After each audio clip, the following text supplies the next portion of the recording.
The steam from the industrial kitchen made Sarah's face shine with sweat as she stirred the massive pot of stew. It was another ordinary Tuesday morning at Fort Henderson, and she had been working in the mess hall for 8 months now. Nobody really paid attention to the quiet woman who served their meals with a polite smile and efficient movements. Sarah Martinez had chosen this job on purpose. After everything that had happened, she wanted to disappear into the background to become invisible among the hundreds of soldiers who passed through the dining hall every day. The other kitchen staff knew her as a reliable worker who always showed up early and stayed late. But they knew nothing about her past. She rolled up her sleeves to wash the large serving pans, revealing intricate tattoos that covered both her arms. Most people assumed they were just decorative ink, maybe something she got in her wild younger days. The designs looked like abstract patterns to the untrained eye, but each symbol told a story that Sarah preferred to keep buried. Colonel James Morrison entered the mess hall earlier than usual that morning. He was known for his strict routine and rarely deviated from his schedule, but a phone call from Washington had disrupted his morning briefing. As he moved through the serving line, his trained eye automatically scanned the room, a habit that had kept him alive through 3 tours of duty. The woman behind the counter handed him his usual black coffee and scrambled eggs without looking up. Her movements were precise, economical, like someone who had been trained for efficiency. Something about her posture triggered a memory, but Morrison couldn't quite place it. When Sarah reached for the serving spoon, her sleeve pulled back just enough to reveal a small portion of her tattoo. Morrison's breath caught in his throat. There, partially visible on her forearm, was a symbol he hadn't seen in over 2 years. It was the unofficial mark of Task Force Phoenix, one of the most classified special operations units in military history. The colonel's mind raced as he tried to process what he was seeing. Task Force Phoenix had been disbanded after a mission went catastrophically wrong in Eastern Europe.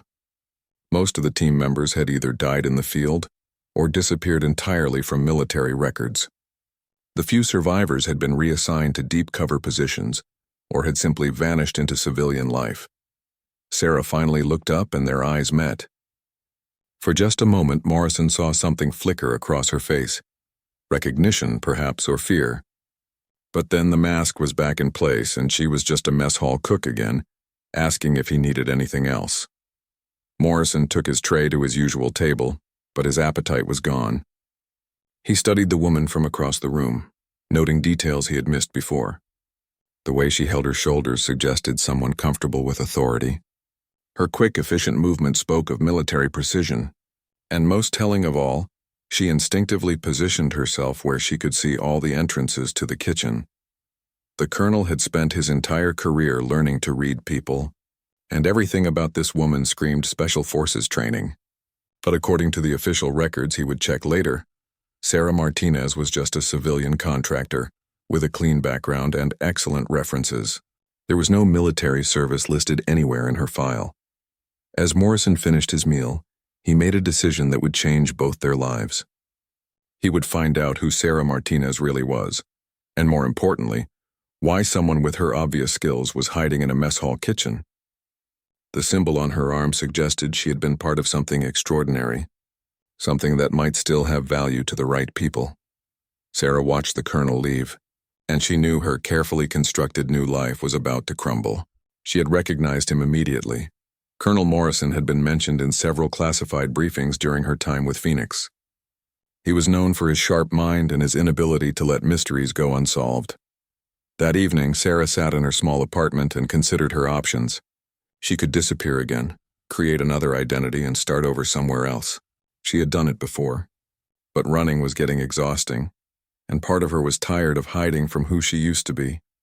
The tattoos on her arms told the story of missions she could never discuss, of teammates who had died for their country without recognition, and of skills she had spent years trying to forget. Each symbol represented a piece of her identity that she had buried when Task Force Phoenix was officially erased from existence.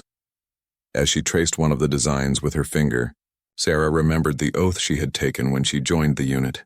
They had promised to protect their country from threats that regular soldiers couldn't handle, to go places others couldn't go, and to sacrifice everything if necessary. She had kept that promise even when it cost her everything she held dear. Now, with Colonel Morrison's knowing look fresh in her memory, Sarah realized that her past wasn't finished with her yet.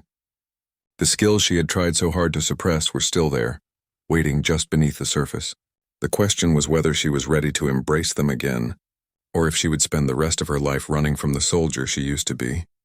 The next morning would bring new challenges, and Sarah knew that her quiet life in the mess hall was about to become much more complicated. Colonel Morrison spent the entire night digging through classified databases and making discreet phone calls to contacts in the intelligence community. What he found made his blood run cold. Sarah Martinez, as far as official records were concerned, had never existed before 8 months ago. Her social security number belonged to a deceased infant. Her work history was fabricated, and her references led to phone numbers that were no longer in service. But Morrison had resources that went beyond standard background checks. A former NSA analyst owed him a favor, and by 3 a.m. he had a partial picture of who Sarah really was. The woman serving breakfast in his mess hall was Captain Elena Vasquez, a decorated Special Forces operative who had supposedly died in a helicopter crash in Romania 18 months ago. Elena Vasquez had been the youngest person ever accepted into Task Force Phoenix, and according to her classified file, she had been their most effective operative. She spoke 7 languages fluently, held expert marksmanship ratings in 12 different weapon systems, and had completed missions in some of the most dangerous places on Earth. The next morning, Morrison entered the mess hall with a manila folder tucked under his arm. He went through the serving line as usual, but this time he lingered when Sarah handed him his coffee. Their eyes met again, and this time Morrison spoke quietly. Sarah's hand trembled slightly as she poured his coffee, but her voice was steady when she responded. She had been expecting this conversation since yesterday morning, but that didn't make it any easier. Her carefully constructed civilian identity was crumbling, and she wasn't sure if she was relieved or terrified. Morrison suggested they meet in his office after the breakfast rush. It wasn't really a request, and they both knew it. Sarah nodded silently and watched him walk away, wondering if she should just grab her things and disappear before their meeting. But something kept her at her post. Maybe it was exhaustion from running for so long, or maybe it was curiosity about what the colonel wanted. Either way, she found herself knocking on Morrison's office door at exactly 10 o'clock. The office was exactly what she expected from a career military officer. The walls were covered with commendations, unit photos, and maps from various deployments. Morrison sat behind his desk with the manila folder open in front of him, studying documents that Sarah couldn't see from her position by the door. Morrison gestured for her to sit, but Sarah remained standing. Old habits died hard, and she felt more comfortable on her feet, positioned where she could see the door and any potential threats. The colonel noticed her positioning and nodded with what might have been approval. He opened the conversation by showing her a photograph from her military file. It was her official portrait from when she had been promoted to captain, taken just 6 months before Task Force Phoenix was disbanded. She looked younger then, more optimistic, still believing that her skills could make the world a safer place. Sarah's response was measured, neither confirming nor denying what Morrison obviously already knew. She had learned long ago that information was power, and she wasn't ready to give him any more advantage than he already had. Morrison explained that he wasn't interested in exposing her or forcing her back into military service. His concerns were more immediate and practical. Fort Henderson was about to host a high-level NATO conference, and intelligence reports suggested that terrorist organizations might be planning an attack on the facility.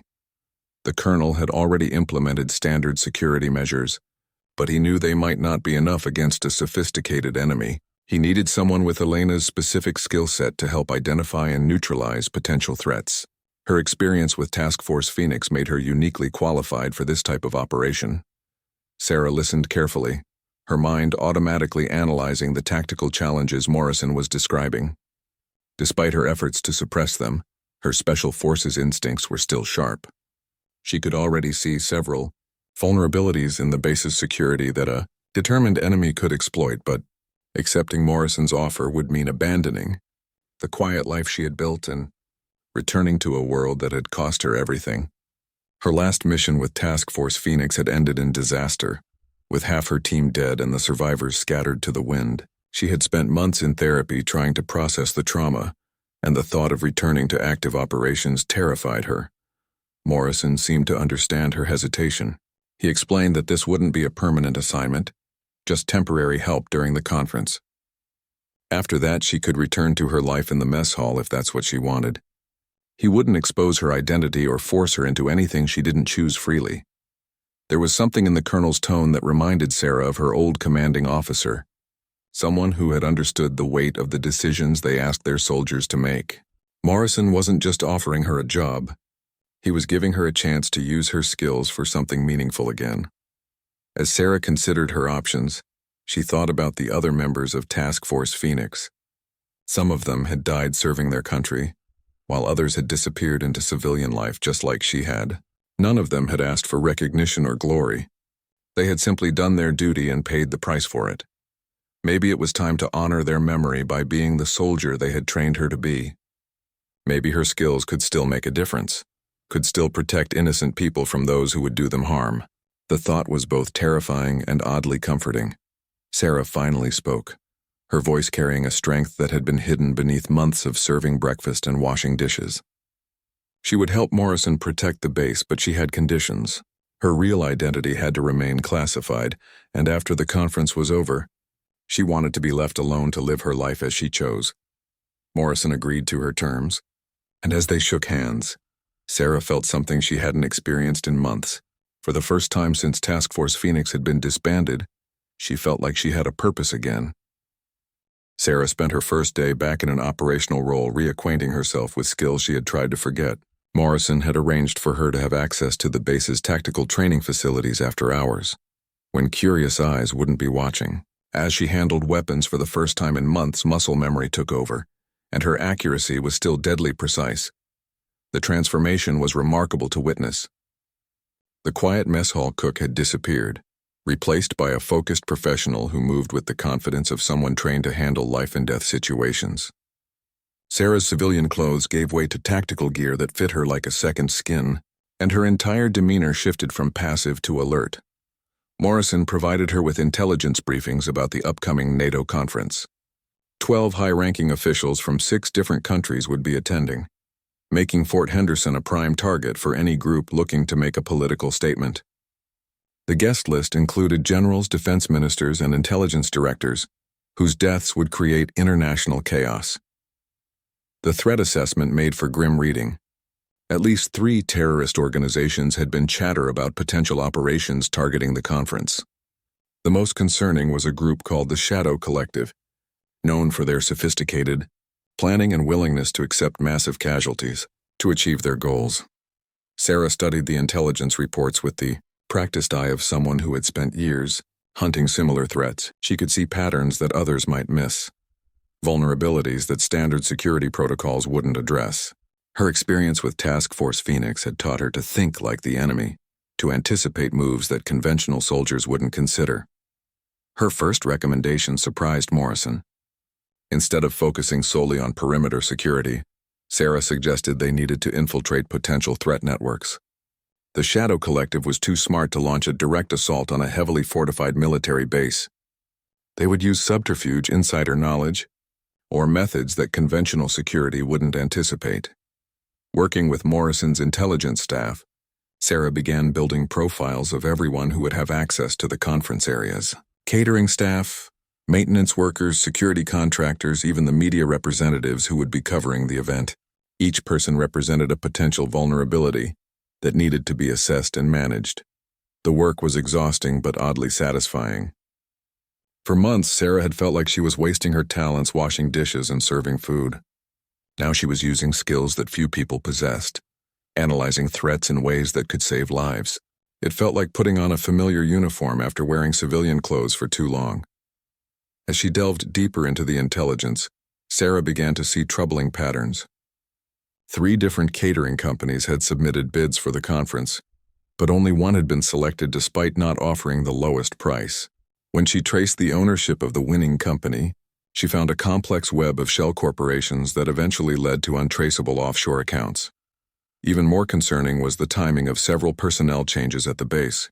Key security positions had seen turnover in the past 2 months, with new hires who had excellent credentials, but whose backgrounds seemed almost too perfect. Sarah's instincts told her that someone was positioning assets for an inside operation.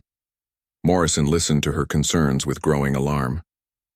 If Sarah was right, the threat wasn't coming from outside the base at all. Someone had been planning this operation for months, carefully placing people in positions where they could do maximum damage when the time came. The colonel authorized Sarah to conduct discreet investigations into the suspicious personnel.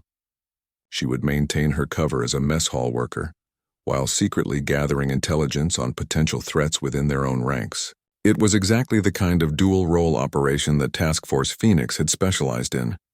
Sarah's first target was Marcus Webb, a recently hired security contractor who would be working directly with the conference attendees. On paper, Webb was a former Army Ranger with an exemplary service record and glowing references.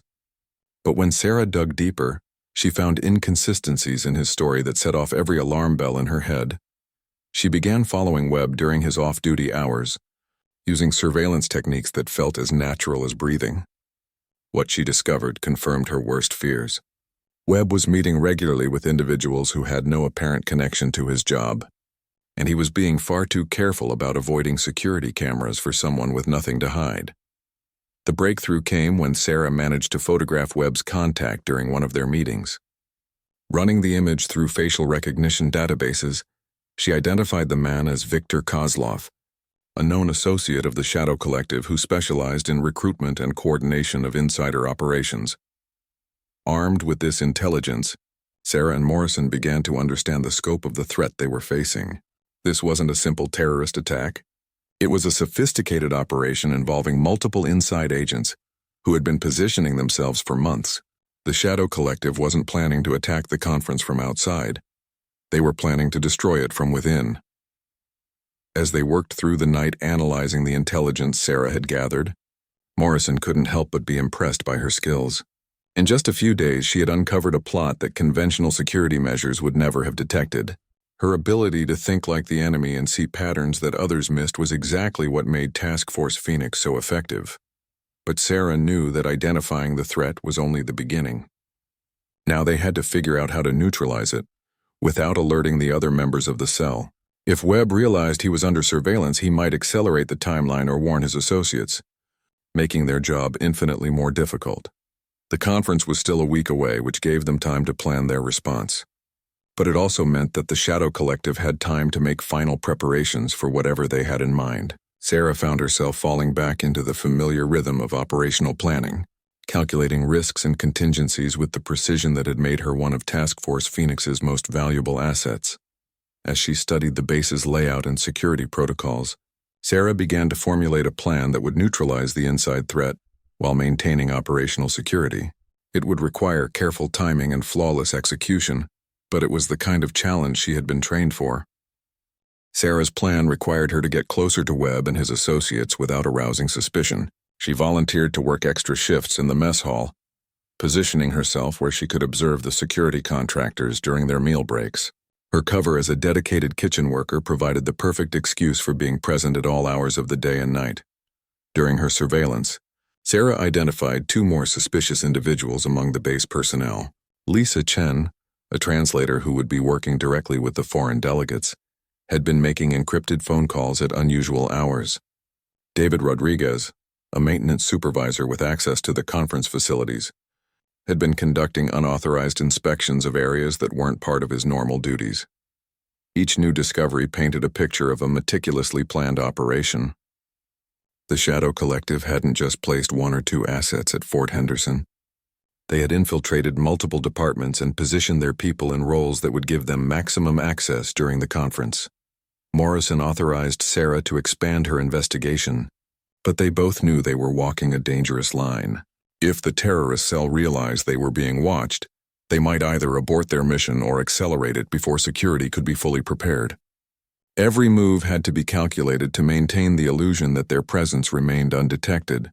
Sarah's military training proved invaluable as she developed a complex surveillance routine. She would serve breakfast in the morning, gathering intelligence from casual conversations and observing behavioral patterns.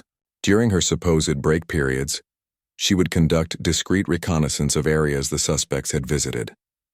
In the evenings, she would analyze the intelligence she had gathered and plan the next day's operations. The work was exhausting, requiring her to maintain her cover identity while simultaneously conducting a sophisticated intelligence operation. But Sarah found herself energized by the challenge in ways she hadn't experienced since leaving Task Force Phoenix. Her skills were being tested again, and she was proving to herself that months of hiding hadn't dulled her capabilities. A major breakthrough came when Sarah managed to intercept a fragment of conversation between Webb and Chen. During a chance encounter in the base's commissary, they were discussing timing and coordination in terms that sounded innocent to casual listeners, but carried clear operational meaning to someone trained in covert communications. From what she could piece together, the attack was planned for the second day of the conference. During a joint session when all 12 foreign officials would be in the same room, the method remained unclear. But the timing suggested they were planning something dramatic that would guarantee maximum casualties and international impact. Sarah's investigation revealed that the Shadow Collective had been planning this operation for over a year.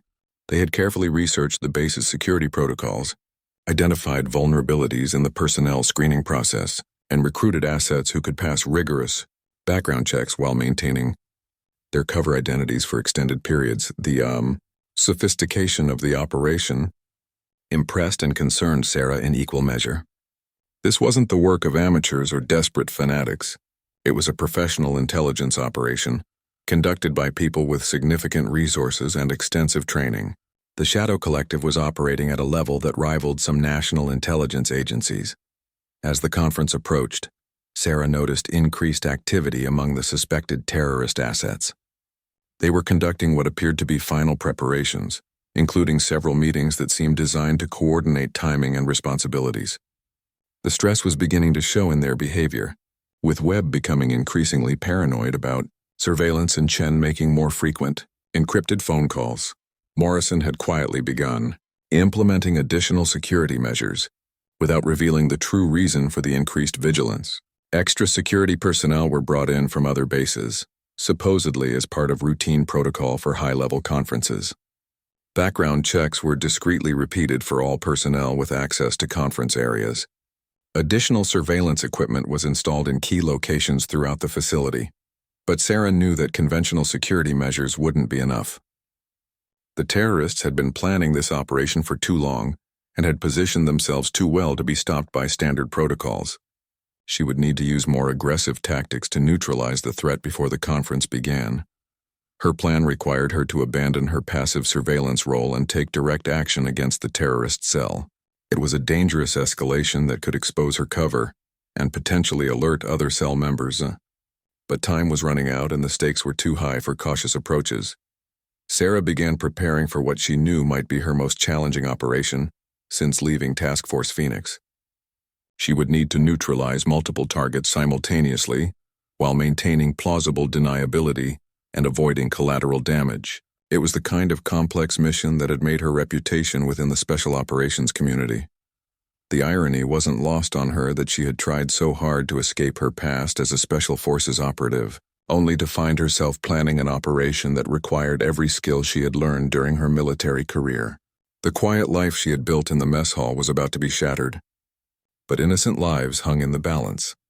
As she made final preparations for the mission, Sarah reflected on the path that had brought her to this moment. She had joined Task Force Phoenix believing she could make the world safer through her actions. After the unit's dissolution, she had tried to convince herself that a normal life was what she wanted. But faced with a real threat to innocent people, she realized that some responsibilities couldn't be abandoned. The conference was scheduled to begin in 3 days, and Sarah knew that the next 72 hours would determine whether hundreds of people lived or died. Her skills, training, and determination would be tested against an enemy that had spent months preparing for this moment. The outcome would depend on whether the soldier she used to be was still strong enough to emerge when needed most. Sarah's opportunity came sooner than expected when she overheard Webb making arrangements to meet his handler off base that evening. This would be her chance to gather crucial intelligence about the final details of their plan while potentially neutralizing their key operational coordinator. She followed Webb to a small diner 20 minutes from Fort Henderson, maintaining careful distance and using counter-surveillance techniques to ensure she wasn't being followed.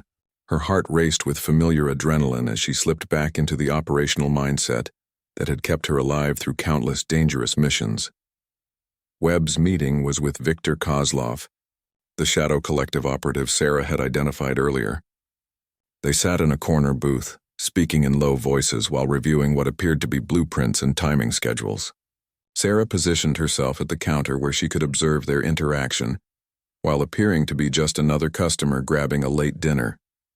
Using advanced lip-reading skills learned during her Special Forces training, Sarah was able to piece together fragments of their conversation. They were discussing final preparations for what they called the Sarajevo option, a reference that made her blood run cold. It suggested they were planning an assassination that would trigger a much larger conflict, similar to the event that sparked World War I. The implications were staggering.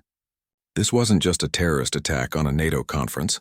It was an operation designed to destabilize international relations and potentially trigger armed conflicts between allied nations. The Shadow Collective wasn't just planning to kill 12 officials. They were trying to start a war. Sarah managed to photograph several pages of the documents they were reviewing, using a camera disguised as a coffee cup stirrer.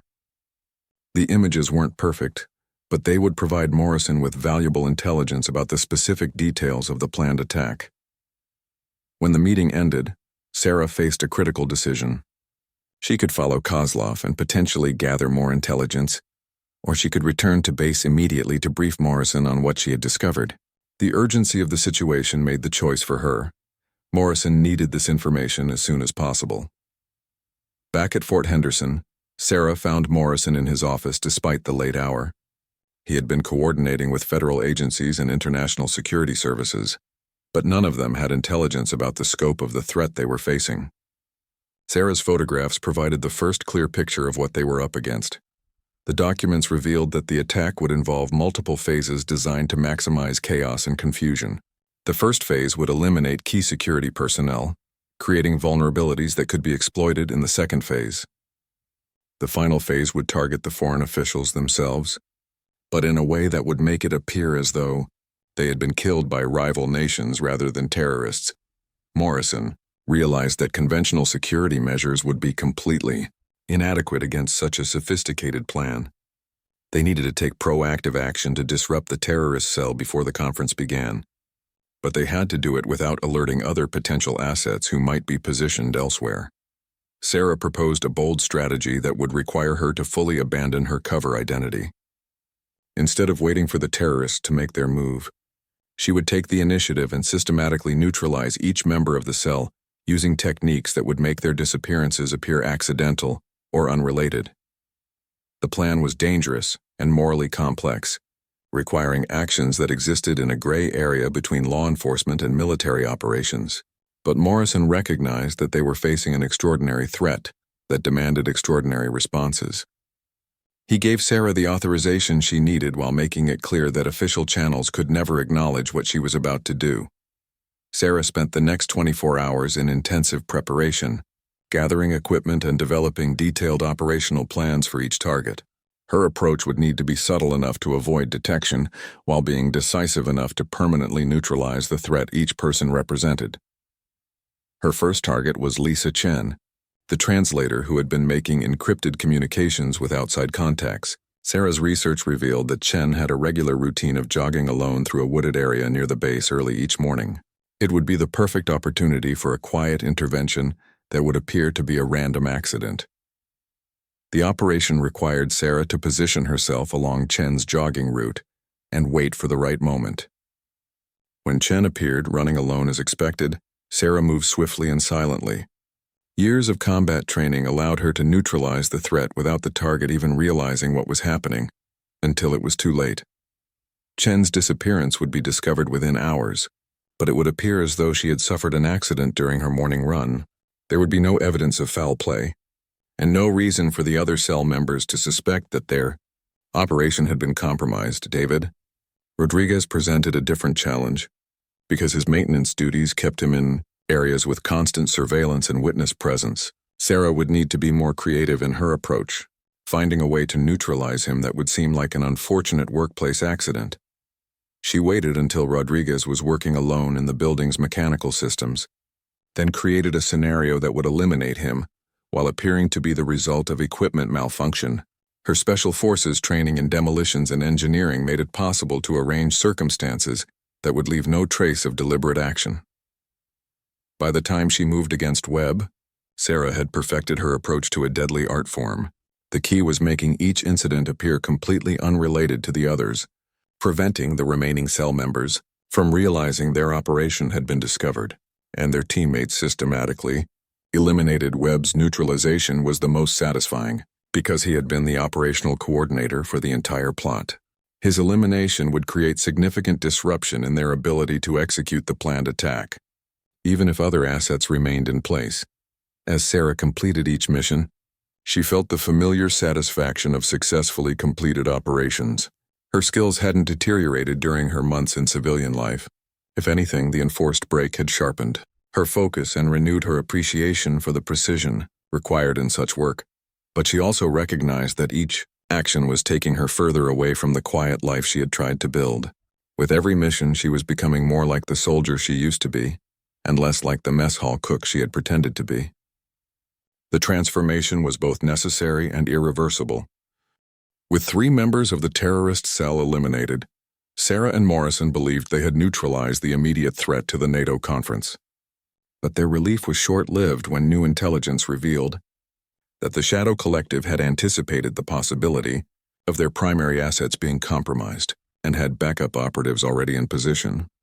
The discovery came during a routine security sweep when Morrison's team found sophisticated surveillance equipment hidden in the conference center.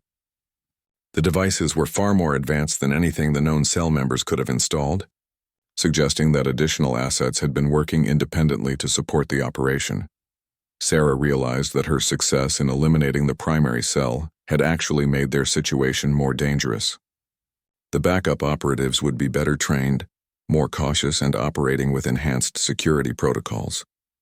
They would also be aware that their primary assets had been compromised, making them desperate and unpredictable. Morrison authorized Sarah to expand her investigation using resources that officially didn't exist. She gained access to communication intercepts, financial records, and surveillance data that revealed the true scope of the Shadow Collective's penetration of Fort Henderson. The terrorist organization had been planning this operation for over 2 years and had positioned assets in ways that conventional security assessment would never have detected. The most concerning discovery was that one of the backup operatives appeared to be someone with legitimate clearance to access the highest levels of the conference security structure.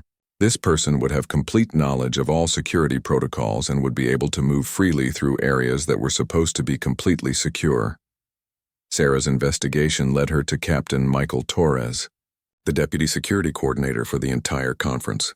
His credentials were impeccable, his service record was exemplary, and his clearances were at the highest levels. But careful analysis of his recent activities revealed subtle patterns that suggested he might be working for interests other than the United States military. The realization that Torres might be compromised sent shockwaves through Morrison's team. If the deputy security coordinator was working for the Shadow Collective, then every security protocol they had implemented could be compromised. Worse yet, Torres would be in a position to coordinate attacks from inside the most secure areas of the facility. Sarah knew that investigating Torres would require her to take enormous risks. Unlike the previous targets who had been operating on the periphery of base security, Torres was at the center of the military command structure. Any move against him would need to be handled with extreme precision to avoid triggering wider security alerts. Her approach required infiltrating the highest levels of conference security, which meant abandoning her mess hall cover entirely and adopting a new identity that would give her legitimate access to classified areas. Morrison arranged for her to be temporarily assigned as a security consultant with credentials that would allow her to work directly with Torres. The role reversal was surreal. Instead of serving breakfast to soldiers, Sarah found herself in briefings with senior officers, analyzing threat assessments and coordinating protection details for foreign dignitaries. Her years of special forces experience allowed her to seamlessly integrate into the security team, while secretly investigating their deputy coordinator. Torres proved to be a formidable adversary. His operational security was excellent, and he displayed none of the telltale signs that had made the other cell members detectable. If he was indeed working for the Shadow Collective, he was their most professional and dangerous asset. Sarah's investigation required her to use psychological profiling techniques learned during her most classified missions with Task Force Phoenix. She began creating situations that would reveal Torres's true loyalties, subtle tests that would force him to choose between military protocols and his potential terrorist objectives. The breakthrough came when Sarah discovered that Torres had been making regular payments to offshore accounts that traced back to Shell, companies associated with the Shadow Collective. But the payments weren't going to him, they were coming from him, suggesting that he might actually be funding the operation rather than just participating in it. This revelation changed everything. Torres wasn't just a compromised officer or a recruited asset. He appeared to be a high-ranking member of the Shadow Collective, who had spent years infiltrating the military to position himself for this operation. His access to classified information and security protocols made him incredibly dangerous. As Sarah pieced together the full scope of Torres's involvement, she realized that the NATO conference attack was just one part of a much larger operation. The Shadow Collective had been using Torres's access to gather intelligence on military installations, operational procedures, and personnel records that would be valuable for future terrorist activities. The conference was scheduled to begin the following day, and Sarah knew that Torres would make his move during the opening ceremonies, when all 12 foreign officials would be present in the same room. She had less than 18 hours to develop a plan that would neutralize him, without triggering the wider terrorist network he had been supporting. Morrison was preparing conventional security measures, but Sarah knew they would be inadequate against someone with Torres's level of access and knowledge. She would need to handle this threat personally, using methods that couldn't be traced back to official channels. Her plan required her to get close enough to Torres during the opening ceremony to neutralize him at the moment he attempted to execute whatever attack he had planned. It would be the most dangerous operation of her career, conducted in full view of hundreds of witnesses, including some of the most powerful military leaders in the world. As she prepared for what might be her final mission, Sarah reflected on the journey that had brought her to this point. She had tried to escape her past as a Special Forces operative, but circumstances had forced her to embrace those skills again. Now she was about to risk everything to protect people who would never know her name or understand the sacrifices she had made on their behalf. The quiet life she had built was gone forever. But Sarah realized that some responsibilities couldn't be abandoned. Tomorrow she would either save hundreds of lives and prevent an international crisis, or she would die trying. Either outcome was preferable to hiding in a mess hall kitchen, while innocent people suffered from threats she could have prevented. The morning of the NATO conference dawned with deceptive calm. Sarah arrived at the venue before sunrise, using her security consultant credentials to conduct a final reconnaissance of the main auditorium where the opening ceremony would take place.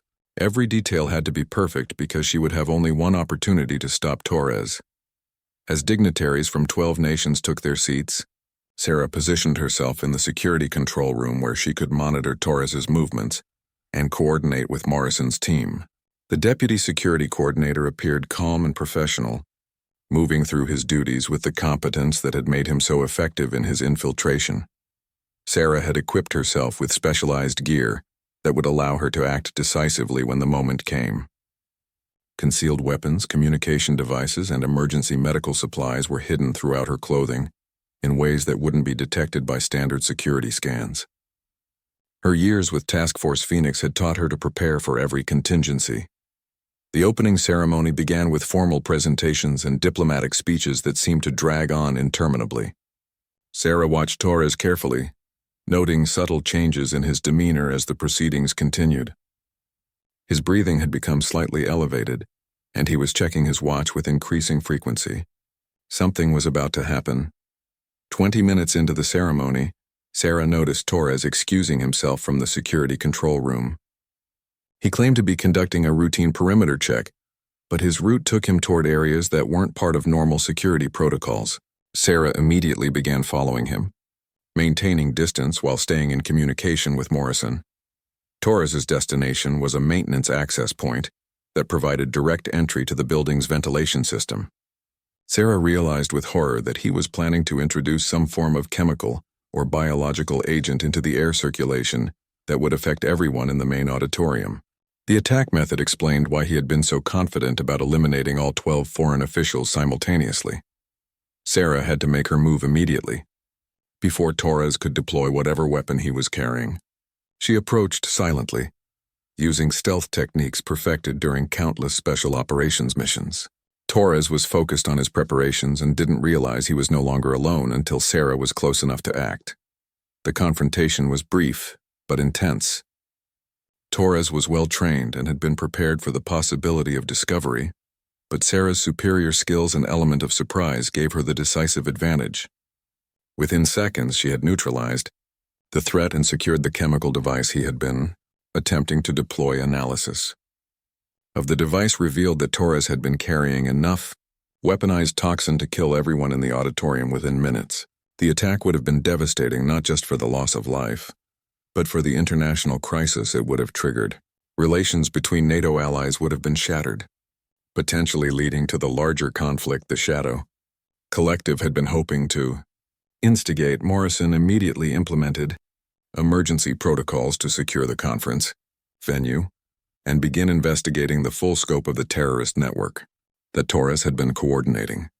Sarah's actions had prevented the immediate threat, but both she and Morrison knew that eliminating one cell wouldn't end the Shadow Collective's capabilities.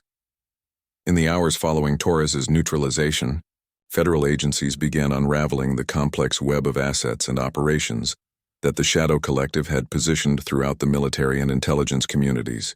Sarah's intelligence gathering had provided the foundation for investigations that would continue for months and potentially prevent dozens of future attacks. The NATO conference continued successfully, with the foreign dignitaries never knowing how close they had come to disaster. Official reports would credit enhanced security protocols and routine threat assessment procedures for preventing any incidents. Sarah's role would remain classified at the highest levels, known only to a handful of people with appropriate clearances. As the immediate crisis passed, Sarah found herself facing a familiar choice. Morrison offered her a permanent position with military intelligence, where her unique skills could be used to identify and neutralize similar threats. The work would be challenging and meaningful, exactly the kind of mission she had joined Task Force Phoenix to pursue. But Sarah had learned something important about herself during the past week. She could never truly escape her past as a Special Forces operative, but she could choose how to use the skills she had developed. The quiet life in the mess hall kitchen had been an attempt to deny her true nature, not embrace it. Instead of accepting Morrison's offer or returning to her cover identity, Sarah chose a different path. She would leave Fort Henderson and establish herself as an independent security consultant, working with organizations that needed her specific expertise, but couldn't access it through official channels. It would allow her to use her skills for meaningful purposes while maintaining the freedom to choose her own missions. Morrison understood her decision and provided her with resources that would allow her to establish her new identity safely. He also made it clear that she would always have allies within the military intelligence community if she ever needed support or assistance. As Sarah prepared to leave Fort Henderson, she removed the tattoos that had revealed her identity to Morrison in the first place. The symbols of Task Force Phoenix had served their purpose, connecting her to a past that had shaped her but no longer defined her completely. She was ready to create new symbols, ones that represented the person she was choosing to become. Her final act before leaving was to visit the mess hall kitchen one last time.